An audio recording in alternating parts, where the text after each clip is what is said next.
పిఠాపురంలో పవన్ కళ్యాణ్ గారు గెలుస్తారా? 100% పిఠాపురం చాలా ఎక్కువ ఛాన్స్ పవన్ కళ్యాణ్ ఇంకా స్కోప్ ఉంది అంటే చెప్తున్నాను. సో అక్కడ ఉన్న ఆల్రెడీ తను ఎవరైతే మేడం ఉందో తను ఆల్రెడీ 2-3 సార్లు చేసి కాబట్టి ప్రజల వ్యతిరేకత స్టార్ట్ అయిందన్నమాట. తను ఈసారి ప్రజలు అక్కడ మార్పు కోరుకుంటారు. అక్కడ ఉన్న ఎమ్మెల్యే మీద వ్యతిరేకత వల్ల పవన్ కళ్యాణ్ గెలుస్తాడా? పవన్ కళ్యాణ్ కి అక్కడ గెలిచే అవకాశం చాలా తక్కువ ఉందా? లేదు 100% అని తన పేరు నేను చెప్తున్నాను. అక్కడ ఉన్న వ్యతిరేకత ఓటు పవన్ కళ్యాణ్ పడతాయి, at the same time Pavan Kalyan fans ఓట్లు పడతాయి, అట్ ద సేమ్ టైం కూటమి ఓట్లు కూడా పడతాయి. అక్కడ ఆ ప్రత్యర్థులు లేరు కాబట్టి 100% తనకు ఎక్కువ ఓటింగ్ పడే ఛాన్స్ ఉందని అనుకుంటున్నాను. పవన్ కళ్యాణ్ గారు గెలిస్తే మంత్రి పదవి అడగచ్చు, అందుకోసం 100% నమ్మి పవన్ కళ్యాణ్ చాలా నమ్మి చాలా తన అనుకున్న విశ్వాసాన్ని ఎంతో మంది క్యాడర్ నా విశ్వాసాన్ని చంద్రబాబు అప్పగించారు కాబట్టి చంద్రబాబు మోసం చేయడం ఒకే చెప్తాను. ఇప్పుడు తెలంగాణలో సీఎం ఎవరైనా రేవంత్ రెడ్డి ఎవరు చూసారన్నా? చంద్రబాబు శిష్యుడు. ఈ రోజు మన తెలంగాణ సీతక్క ఉంది, ఎవరు శిష్యురాలన్నా? సో నేను అవునన్న కారణం చాలా మంది ఏమంటారు అన్న, good leader you can create more leader 10 మంది లీడర్ తయారు చేసే లీడర్ 100% చంద్రబాబు మీద నమ్మకం మాకు ఉంది 100%. సో మేము అనుకుంటున్నాం పవన్ కళ్యాణ్ చంద్రబాబు నాయుడు సీఎం అయ్యి పవన్ కళ్యాణ్ ఉప ముఖ్యమంత్రి అయినా లేకుంటే హోమ్ మినిస్టర్ అయ్యే ఛాన్స్ ఎక్కువ ఉందని అనుకుంటున్నాం. ఓకే, పవన్ కళ్యాణ్ గారికి 21 స్థానాలు ఇచ్చారు కదా, చంద్రబాబు నాయుడు గారు ఈ విషయంలో అన్యాయం చేశారనుకోవచ్చా? అన్యాయం కూటమి వెళ్తుంది కాబట్టి 100% సీట్ షేరింగ్ ఉంటది.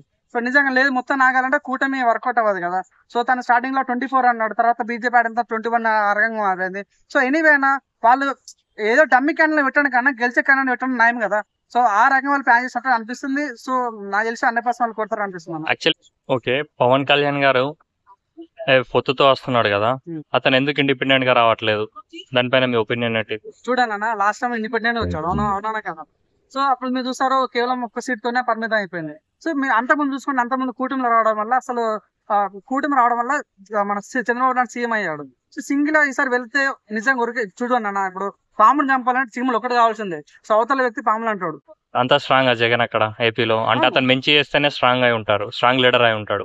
సో అంటే జగన్ ఇండైరెక్ట్ గా మంచి చేస్తారని మీరు అంటున్నారా? మంచిగా కాదు, తను స్ట్రాంగ్ లీడర్. ఎందుకంటే వాళ్ళ డాడీ పేరు చెప్పుకొని కానీ తను చేసిన అట్లాంటి విధానాలు మీరు చూడండి. తనకు చెప్తాను కదా, తనకు మనీ ఉంది, మీడియా ఉంది, ఇట్లా ముగ్గురు ఇంత బహుబలంగా సీఎం అవ్వబట్టి 100% స్ట్రాంగ్ కదా. సో పవన్ కళ్యాణ్ మనీ లేదు, మనీ ఉన్నంత మాత్రం మీడియా లేదు, సో మాఫియా లేదు. తనకి గెలిచిన కేవలం మంచి చేయడం తప్ప తనకి ఏం తెలియదు కాబట్టి సో వీళ్ళతో పోల్చుకుంటే పవన్ కళ్యాణ్ ఒక రకంగా పవన్ కళ్యాణ్ ఎప్పుడు పొత్తులు ఇచ్చుకుంటూ రావడమేనా? అంటే ఎవరితో టైప్ అయి రావడమేనా? తన సొంతంగా పార్టీ పెట్టింది తన కోసమా, ఇంకొకరికి మద్దతు ఇవ్వడానికి? చూడండి, ఇప్పుడు ఒక్కొక్కరికి ఒక రకమైన స్ట్రాటజీ ఉంటుంది అన్న, ఒక్కొక్క రకమైన పద్ధతి ఉంటుంది. ఇప్పుడు ఎన్టీ రామారావు స్టార్టింగ్ వచ్చి రాగానే గెలిచాడు.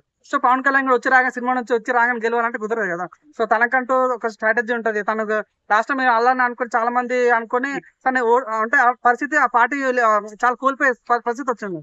ఈసారి అట్లా కాకుండా అట్లీస్ట్ తను అనుకున్న సీట్లు వస్తే బాగుంటుంది ఉద్దేశంతో కూటమితో ప్రయత్నించాలని అనుకుంటున్నాను. యాక్చువల్లీ బ్రదర్, జగన్ గారు పెట్టిన పార్టీ ఈ తర్వాత ఒక 2 సంవత్సరాల తర్వాతే పవన్ కళ్యాణ్ పెట్టారు. వీళ్ళిద్దరికి 2 years డిఫరెంట్ పార్టీ పెట్టడానికి.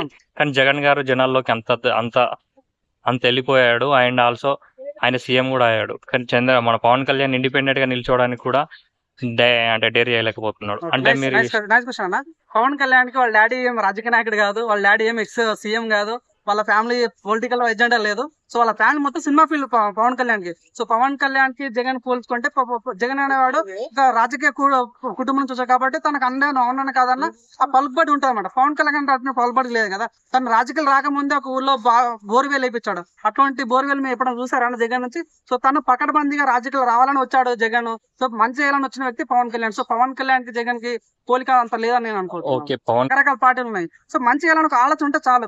పార్టీ ఏదైతే మనకేందన్న, సో మనిషి వ్యక్తి ఉంటే మంచోడు కదా. ఓవరాల్ గా ఒక మాటలో సీఎం ఎవరు అనుకుంటున్నారు? నువ్వు అవునా కదా, చంద్రబాబు సీఎం అవుతాడు, ఉప ముఖ్యమంత్రి పవన్ కళ్యాణ్ అవుతాడు, లేదంటే హోమ్ మినిస్టర్ పవన్ కళ్యాణ్ అవుతాడు. Okay, thank you brother.